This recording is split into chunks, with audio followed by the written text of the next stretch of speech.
പ്രിയമുള്ളവരെ, നാം ഇപ്പോൾ നിൽക്കുന്നത് ഒലിപ്രാംകടവിൻ്റെ തീരത്താണ്. ഒലിപ്രാംകടവിന് വലിയ പ്രാധാന്യമുണ്ട്. കടലുണ്ടിപ്പുഴയിൽ നിന്നും പ്രത്യേകിച്ചും കനോലി കനാലിലേക്ക് ചരക്ക് നീക്കത്തിന് പ്രാധാന്യം വഹിച്ചിരുന്ന ഒരു വലിയൊരു കടവാണ് ഒലിപ്രാംകടവ്. അതിനോട് ബന്ധപ്പെട്ട് ഒലിപ്രാംകടവിൻ്റെ ചെറിയ ചെറിയ കൈവഴിയിലൂടെ പോയി കഴിഞ്ഞാൽ തന്നെ പഴയ കാലത്തുള്ള നിരപ്പലകൾ വെച്ച, നമ്മൾ മുന്നത്തെ വീഡിയോയിൽ കുറച്ച് പറഞ്ഞതുപോലെ നിരപ്പലകൾ വെച്ച ഒരുപാട് പാണ്ഡികശാലകൾ കാണാം. അതുപോലെ ഗോഡൗണുകൾ, അതിൻ്റെ ദൃശ്യങ്ങളും അതിൻ്റെ ചരിത്രവും വലിയ പ്രാധാന്യമുള്ളതാണ്. പ്രത്യേകിച്ച് ഈ കാലഘട്ടത്തിൽ ഇനി അങ്ങനെയുള്ള പ്രദേശങ്ങളും അങ്ങനത്തെ സംസ്കാരങ്ങളും നമ്മുടെ ടൂറിസത്തിനും നമ്മളെ വിനോദസഞ്ചാര മേഖലയിലേക്കും കടന്നു വരുന്ന ഒരു പശ്ചാത്തലത്തിലാണ് നമ്മളെല്ലാവരും ഉള്ളത്. അതുകൊണ്ട് തന്നെ ആ ഒരു പശ്ചാത്തലത്തിലേക്ക് നിങ്ങളേവരെയും ഞങ്ങൾ സ്വാഗതം ചെയ്യുകയാണ്. 1848 കോഴിക്കോട് ജില്ലയിലെ കോരപ്പുഴയെയും കല്ലായിപ്പുഴയെയും ബന്ധിപ്പിച്ച് പ്രാരംഭം കുറിച്ച ഏലത്തൂർ കല്ലായി കനാലാണ് പിൽക്കാലത്ത് ഈ കനാലിൻ്റെ നിർമ്മാണത്തിന് ചുക്കാൻ പിടിച്ച lieutenant sir Henry Valentine Conolly എന്ന ബ്രിട്ടീഷ് ഇന്ത്യയിലെ മലബാറിലെ ആദ്യത്തെ കളക്ടറും മജിസ്ട്രേറ്റുമായിരുന്ന 1841 മുതൽ 1855 വരെ സേവനം അനുഷ്ഠിച്ച കനോലി സാഹിബിൻ്റെ പേരിലാണ് പിൽക്കാലത്ത് ഈ കനാൽ അറിയപ്പെട്ടു തുടങ്ങിയത്. കനാലിനെ ആശ്രയിച്ച് നടന്നിരുന്ന വ്യവസായം തേങ്ങ വ്യവസായമായിരുന്നു. തേങ്ങ മൊത്തമായും ചില്ലറയായും സൂക്ഷിച്ചിരുന്ന പല ദേശങ്ങളും കനാലിനെ ചാരി ഉണ്ടായിരുന്നു. ആ ദേശങ്ങളുടെ കഥയാണ് ഇന്നത്തെ വീഡിയോയിൽ നമ്മൾ പറയുന്നത്. ഇതൊരു ചെറിയൊരു കാവാണ്. നല്ല ഭംഗിയുണ്ടത് കാണാൻ. ചെറുതായിട്ട് മഴ പെയ്തിട്ടായിരിക്കണം ചെറുതായിട്ട് വെള്ളമൊക്കെ ഇങ്ങനെ, അധികമൊന്നുമില്ല, ചെറുതായിട്ട് വെള്ളമുണ്ട്. ഒരു ശ്രീ പാലക്കോട്ടമ്മ.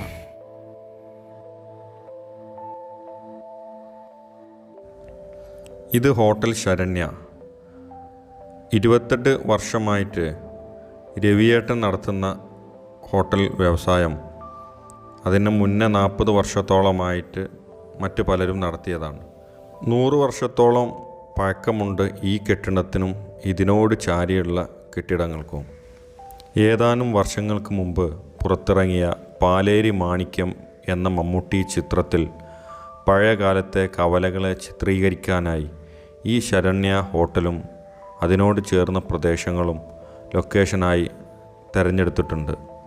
ആ ചിത്രത്തിലെ പല സീനുകളും ഈ ഹോട്ടൽ കഥാപരിസരമായി വന്നിട്ടുമുണ്ട്.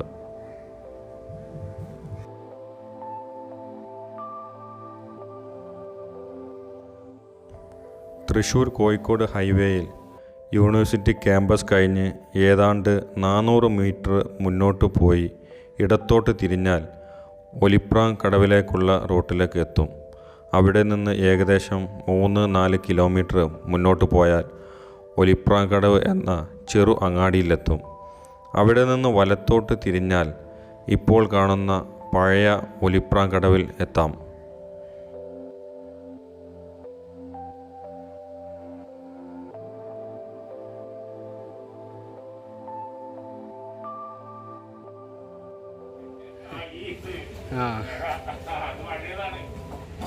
ഇത് പഴയതെന്ന് പറഞ്ഞാൽ ഒരു 10-50 വർഷമെങ്കിലും പഴക്കമുണ്ടാവില്ലേ?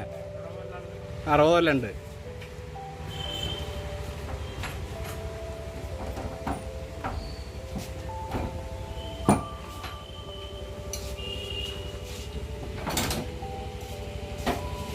പക്ഷെ ഇതിൻ്റെ ഒരു ഉറപ്പ് ഇപ്പോഴും മറ്റേന് തോന്നൂല അല്ലേ? ഇങ്ങനെ പൂട്ടുന്നതിൻ്റെ ഒരു ഉറപ്പ് മറ്റേന് തോന്നൂല അറിയാം.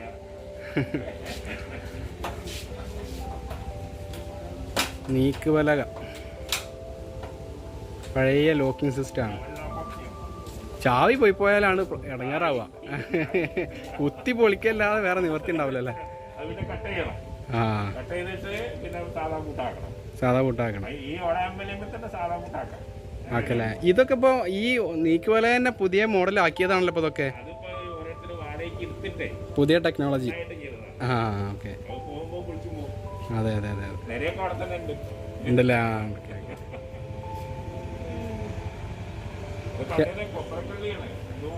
ആ എനിക്കറിയാം കൊപ്ര. ഇവിടെയൊക്കെ ഫുള്ള് കൊപ്രക്കള്ളി. ഈ പുഴയിൽ കൂടെ ഉള്ള തോണി പരിപാടിയുള്ള സമയത്തുള്ളതാ. അതാ ആ പുതിയ വീടുമ്പോലും നീക്കുവല വെച്ചിണല്ലോ. ആ പൊളിച്ചപ്പോഴും അതന്നെ വെച്ച്.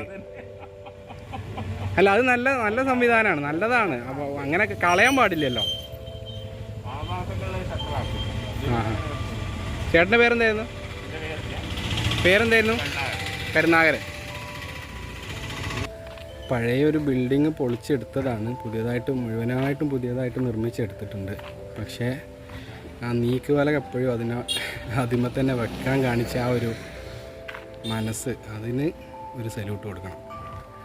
കാരണം ഒന്നും ചെയ്തിട്ടില്ല, ഒന്ന് പോളിഷ് ചെയ്യുക പോലും ചെയ്തിട്ടില്ല. അങ്ങനെ തന്നെ എടുത്ത് ഇങ്ങനെ ഇതിലോട്ട് ഫിറ്റ് ചെയ്തിട്ടുണ്ട്. വേറെ എവിടെ ഇതൊന്നും കാണാൻ കിട്ടില്ല. ഇവിടെ ഈ ഒരു ബിൽഡിങ് മാത്രമല്ല, ഇപ്പം ഞാൻ നേരത്തെ കാണിച്ച ആ ഒരു ടയർ ഷോപ്പ് അത് അവിടെയാണ്. ഈ അങ്ങാടി തന്നെ ശ്രദ്ധിച്ചാൽ മനസ്സിലാവും. ഇവിടെ ഒരു പുതിയ ബിൽഡിങ്, ഇപ്പോൾ ഈ ഒരു ബിൽഡിങ്ങാണ് വന്നിട്ടുള്ളൂ. അതാണെങ്കിലും ഇവിടെ ഇതൊക്കെ ഈ കനാലുമായിട്ട് ബന്ധപ്പെട്ടുണ്ടായിരുന്ന പഴയ ഗോഡൗണുകൾ, അല്ലെങ്കിൽ കൊപ്രക്കളം, അല്ലെങ്കിൽ ചൂടി കയറ് നിർമ്മാണമായിട്ട് ബന്ധപ്പെട്ട അങ്ങനെ എന്തെങ്കിലുമൊക്കെ ഇതെല്ലാം ഇങ്ങനെ പ്രവർത്തിച്ചിരുന്ന സ്ഥാപനങ്ങളാണ്. ഇങ്ങനെ ഇതിനകത്തോട്ട് ഒരുപാടുണ്ട് കേട്ടോ. ഇതെല്ലാം പഴയൊരു ഗോഡൗൺ സെറ്റപ്പാണിത്. ഈ പ്രദേശത്ത് ഇതുപോലെ ഒരുപാടുണ്ട്. ഒരു മാറ്റവും വന്നിട്ടില്ല. ആ പഴയ ബിൽഡിങ്, കുമ്മായം തേച്ച ബിൽഡിങ്. എന്താ സിമെൻ്റ് അല്ലത്. ഇതിൻ്റെ സൗണ്ട് കേട്ടോ. സാധാരണ സിമെൻറ്റുമ്മൽ കൊട്ടി അങ്ങനത്തെ സൗണ്ട് കേൾക്കില്ല. അത് നിങ്ങൾക്ക് ഈ കല്ലിൻ്റെ ഭാഗം കണ്ടാൽ മനസ്സിലാവും. ഇത് പഴയൊരു പ്ലാസ്റ്ററിങ് രീതിയായിരുന്നു. അത് ഒരു 60 പവൻ നമ്മൾ നേരത്തെ കണ്ട ടയറ് കട അടച്ചില്ല, നിരപ്പലക അടച്ച ആ ഒരു കട 60 വർഷത്തിൽ മേലെ പഴക്കമുണ്ടെന്നാണ് പറഞ്ഞത്. ഇതൊക്കെ അതിനേക്കാൾ പഴക്കം തോന്നുന്നുണ്ട്. വലിയ തകരാറുകളൊന്നുമില്ല. ഇങ്ങനെ മെയിൻറ്റെയിൻ ചെയ്യാതെ കൊണ്ടുപോകുന്നതുകൊണ്ടുള്ളൊരു പഴമ തോന്നുന്നുണ്ട്. അല്ലാതെ ചെതൽ പിടിച്ച പോലെ ചെതലും ഇല്ല. ഇതിലൊന്നും ചെതലും പിടിച്ചിട്ടില്ല. അതുകൊണ്ടോ ഇതിലൊന്നും ചെതൽ പോലും ഇല്ല. ചെതലിൻ്റെ പോലും പല്ല് തകർന്നു പോണ കൺസ്ട്രക്ഷൻ രീതിയാണ്. ഒന്ന് പൊടി തട്ടിയെടുത്താൽ ഇനിയൊരു 10-30 വർഷം ഇങ്ങനെ തന്നെ പോകും. തറയിൽ കണ്ട തറയോടാണ്. ഇപ്പം രണ്ടാമത് മോഡലായിട്ട് വീടുകൾക്കൊക്കെ വരുന്നുണ്ട്. ഇതൊക്കെ പണ്ടേ പയറ്റി കഴിഞ്ഞ ഒരു ബിൽഡിങ്ങാണ്.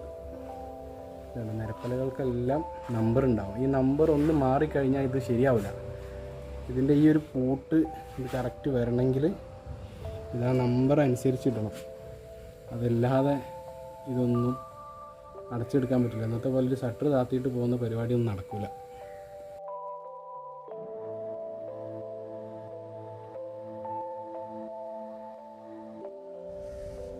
ഇത്തരം കാഴ്ചകൾ കേരളത്തിൽ ഇവിടെ മാത്രമേ ഉള്ളൂ എന്ന ഒരു അവകാശവാദവും ഞങ്ങൾക്കില്ല.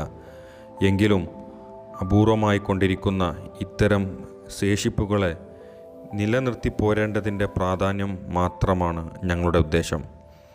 ചരിത്രങ്ങളെ വിസ്മരിച്ചുകൊണ്ട് ഒരു തലമുറക്കും വളർച്ച പ്രാപിക്കാൻ സാധ്യമല്ല എന്ന പ്രാപഞ്ചിക സത്യം തിരിച്ചറിഞ്ഞുകൊണ്ട് യാത്ര തുടങ്ങുമ്പോൾ വഴി താനെ പ്രത്യക്ഷപ്പെടുമെന്ന ജലാലുദ്ദീൻ റൂമിയുടെ ആപ്തവാക്യത്തെ സ്മരിച്ചുകൊണ്ട് നിങ്ങൾ കൂടെ ഉണ്ടാകുമെന്ന വിശ്വാസത്തോടെ തൽക്കാലത്തേക്ക് വിട പറയട്ടെ.